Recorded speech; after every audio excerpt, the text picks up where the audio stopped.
Paz do Senhor Jesus, nós estamos falando aí a respeito do nosso módulo de missiologia, onde trata a respeito de missões e, obviamente, trata de evangelismo, que é o anúncio das boas novas, o anúncio da pessoa de Jesus e tudo aquilo que o Senhor Jesus ele fez, tá bom?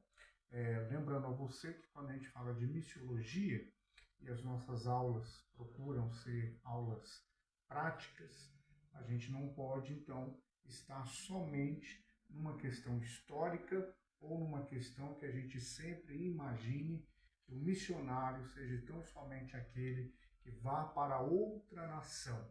Então, a palavra missionário, ela tem, obviamente, uma origem naquilo que é uma missão. Nós temos uma missão que é de anunciar a palavra do nosso Deus. E Jesus, ele colocou isso daí como objetivo. Jesus, ele ensinou aquelas pessoas que são nominadas apóstolos, discípulos, e aquelas pessoas deram continuidade.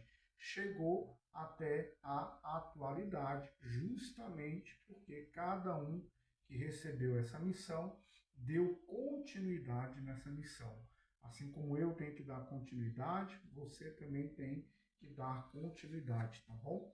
Falo isso porque muitas pessoas estão assim esperando tão somente por aquele missionário que foi levantado, enviado para uma outra nação, e muitas vezes você está deixando de fazer a sua missão aí aonde você mora, aonde você trabalha, no meio da sua família, e muitas vezes deixando passar aí oportunidades, tá bom? Para quem é aluno aí semipresencial, página 28. Para quem é aluno online, acompanhe o vídeo, que ele é bem prático.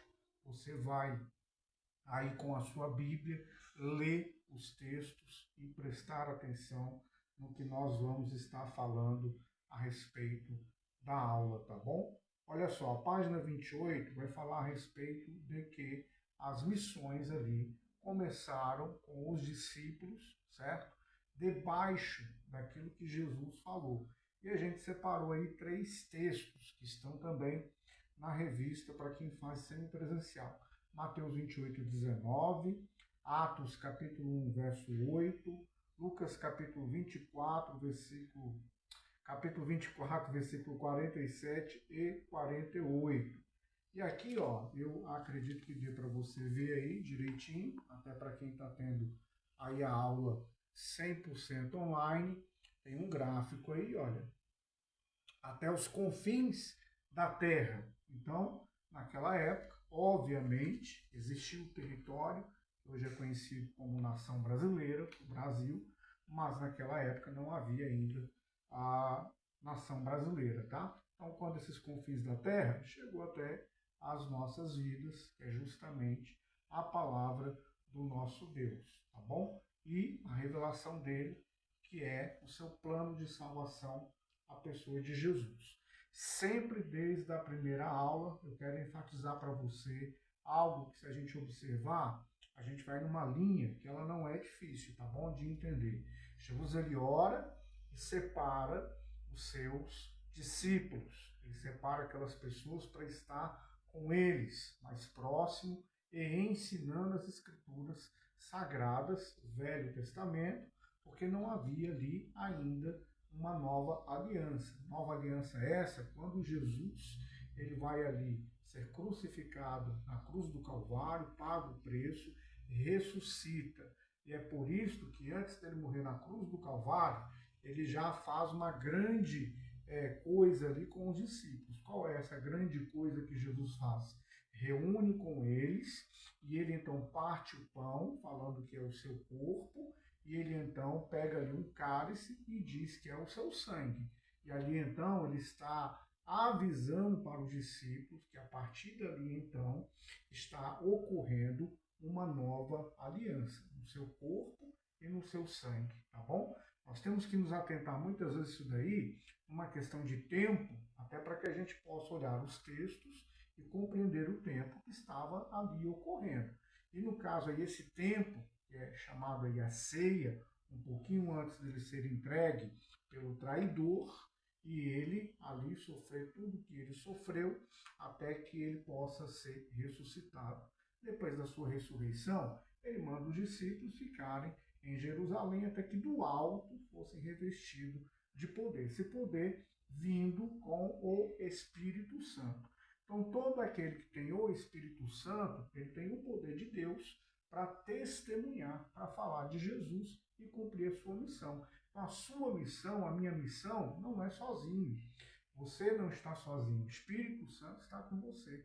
O poder de Deus está com a sua vida. Agora, se você ficar aí parado, o poder de Deus, ele não vai se manifestar na plenitude que é para ele se manifestar, tá bom? E o poder de Deus, ele é manifesto nas nossas vidas, não é para o bel prazer individual. O poder de Deus não vem manifesto na sua vida apenas para atender os teus desejos pessoais ou mesmo as suas necessidades. O poder de Deus, ele vem para que você transborde esse poder de Deus. Você não transborda esse poder de Deus, então esse poder de Deus ele fica aí dentro de você com o Espírito Santo e é do Espírito Santo. Mas aí ele fica muitas vezes restrito sem você dar liberdade ao Espírito Santo. Dar liberdade ao Espírito Santo não é só falar línguas estranhas, não é só arrepiar, pular, sapatear ou ser usado com outros dons, dom de profecia, dom de revelação, não.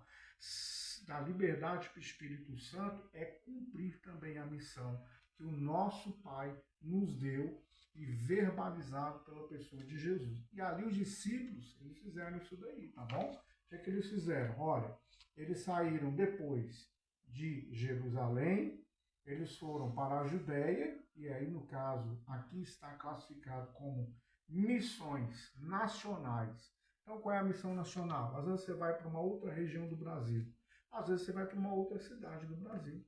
Às vezes você vai para um hospital, por estratégia, evangelizar no hospital. Às vezes você vai aí na casa de alguém, fazer um culto no lar. Às vezes você vai participar, talvez agora, a proximidade. Estou gravando a aula no mês de novembro, então próximo ao Natal. Você vai para o Natal e você vai ter uma oportunidade ali de falar do Evangelho, das boas novas, vai fazer uma oração. Isso aí entra numa questão de evangelismo? Entra numa questão de evangelismo. Então, o evangelismo nacional acontece, ok? Agora, pode também você, nessa questão de um evangelismo nacional, ir para um outro estado. Se Deus tem uma missão com você em outro estado, você vai para outro estado. Agora, Deus muitas vezes tem uma missão com você na rua que você mora, no prédio que você mora, no condomínio que você mora. Deus às vezes tem uma missão com você nas redes sociais, aonde você vai estar anunciando o evangelho, você vai estar orando, você vai estar falando da sua experiência com Jesus nas redes sociais, Facebook, YouTube, Instagram, TikTok e por aí vai. Que eu inclusive incentivo que você faça, que você anuncie, que você poste um versículo, que você ore, que você leia o versículo, que você fale daquilo que você aprendeu dentro das Escrituras Sagradas, mas que você também faça um corpo a corpo, tá bom? E aqui a gente tem Samaria e está aí colocado como missões vamos dizer assim, aos marginalizados, porque Samaria era um lugar ali que tinha um crescimento e uma classe de pessoas que tinha certas dificuldades sociais, culturais, rixa com os judeus, e inclusive falei, creio que no vídeo anterior a este, a respeito de Jesus conversando com a mulher samaritana. Então ela só era mulher samaritana porque ela era nascida em Samaria, tá? Então se atente a isso. Por que se atente a isso? Porque olha só, mulher samaritana, e a gente muitas vezes não está muito ligado ao que a palavra bíblica diz, mas ela era samaritana porque ela era nascida em Samaria. E os samaritanos não conversavam com os judeus e vice-versa. E Jesus, fisicamente, judeu, tá bom? Fisicamente, Jesus nasceu ali e ele era judeu. E Jesus, então, cumpriu tudo que a lei pedia para o judeu, Jesus cumpriu, tá bom? E por que Jesus cumpriu? Eu vejo muita gente falando assim, Jesus cumpriu, então eu devo cumprir toda a lei. Olha, aquele que tem que cumprir toda a lei, primeiro que não dá conta. Só Jesus que deu conta de cumprir toda a lei. E toda a lei não está resumida somente nos 10 mandamentos, tá bom? E já não é muito fácil. Então Jesus cumpriu para pagar o preço por mim e por você, tá bom? Requisitos para cumprir o ID. Efésios 4, 5. É necessário que a igreja seja unida na fé. Essa união na fé significa que nós temos a fé na mesma pessoa. Jesus é o único Salvador. No mais, você pode discordar em alguma coisa do irmão, independente da igreja que você esteja. Se gostar de futebol, um pode torcer para um time, outro pode torcer para o outro, ok? Um pode ter uma escolha de um candidato político, o outro pode ter uma escolha de outro candidato político. Um pode acreditar no arrebatamento antes da tribulação, outro pode acreditar no meio da tribulação e outro pode acreditar pós-tribulação. O que nos une é a fé na pessoa de Jesus. Uma só fé. E essa fé é no plano de Deus. E o plano de Deus está aí resumido na pessoa de Jesus. Por isso Deus enviou o seu Filho amado, para que todo aquele que nele crê não pereça, mas tenha vida eterna. Eu sou membro da Assembleia de Deus. Eu tenho comunhão com o presbiteriano, tenho comunhão com o católico, tenho comunhão que eu digo assim, comungo com eles de diálogo, de conversa, porque o católico ele crê não na pessoa de Jesus como Salvador, correto? O católico ele crê naquilo que a doutrina católica transmite. Mas agora, quando a gente fala de fé, a gente comunga de fé, fé no mesmo Senhor. Fé no mesmo plano de salvação, tá bom?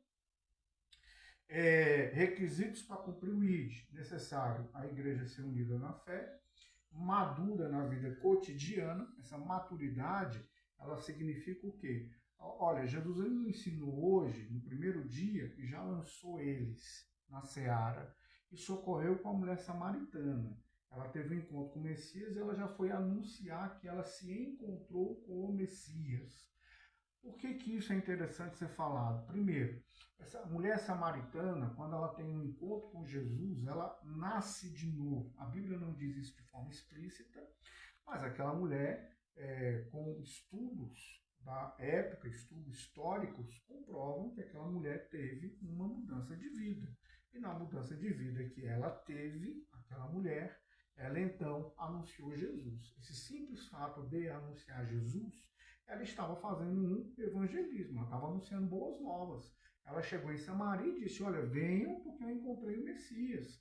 As escrituras apontam para ele, eu encontrei com ele, vamos embora lá ver ele. E nessa ida de ver Jesus, quem completou esse evangelismo foi o próprio Jesus, o próprio Messias, e ali os seus discípulos, que posterior, um deles foi até Samaria e continuou ali a obra, deu continuidade. Esta continuidade requer maturidade espiritual, tá bom? Requer maturidade espiritual. É necessário que a igreja ministre em amor. Isso aí eu quero até dar uma ênfase, por quê? Porque é óbvio, óbvio. Mas olha só, tem muita gente hoje alertando para tantas coisas e não ministrando amor, ok? Então, vou dar alguns exemplos aqui práticos. Ação social. A igreja tem que fazer ação social, mas só a ação social é evangelismo? Não. Evangelismo é anunciar as boas novas, apresentar o plano de salvação do próprio Deus, que ele nos trouxe, e neste plano de salvação só é salvo por meio de Jesus Cristo.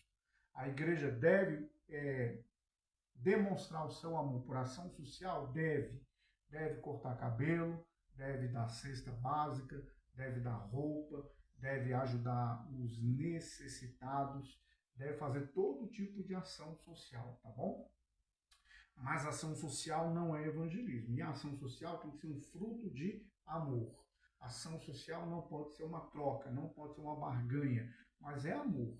Então, inclusive, dentro das igrejas, se um membro tem uma condição maior e vê uma pessoa necessitada do seu lado, é bom que essa pessoa com mais condição ajude aquele necessitado. Isso aí é amor, tá bom?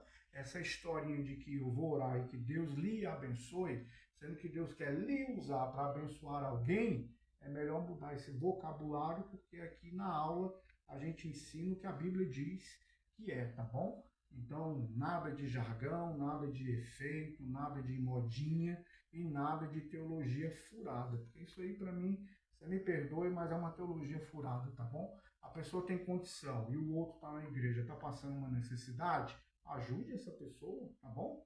Ajude, isso é ministrar em amor, estar em contato com as pessoas, ser pessoa acessível, dar a paz do Senhor, um aperto de mão, um aceno, é ministrar em amor. Se a pessoa não tem essa dificuldade, peça para que o Espírito Santo possa ajudar, tá bom? E nessa questão de amor, é óbvio que uma pessoa que vá fazer o evangelismo tem que amar o próximo, tem que amar aquele que não conhece. E esse amor vem do Pai. Aquelas pessoas que estão se perdendo, e se perdendo aonde? Se perdendo de uma salvação eterna. Uma salvação eterna é passar ao lado do nosso Deus.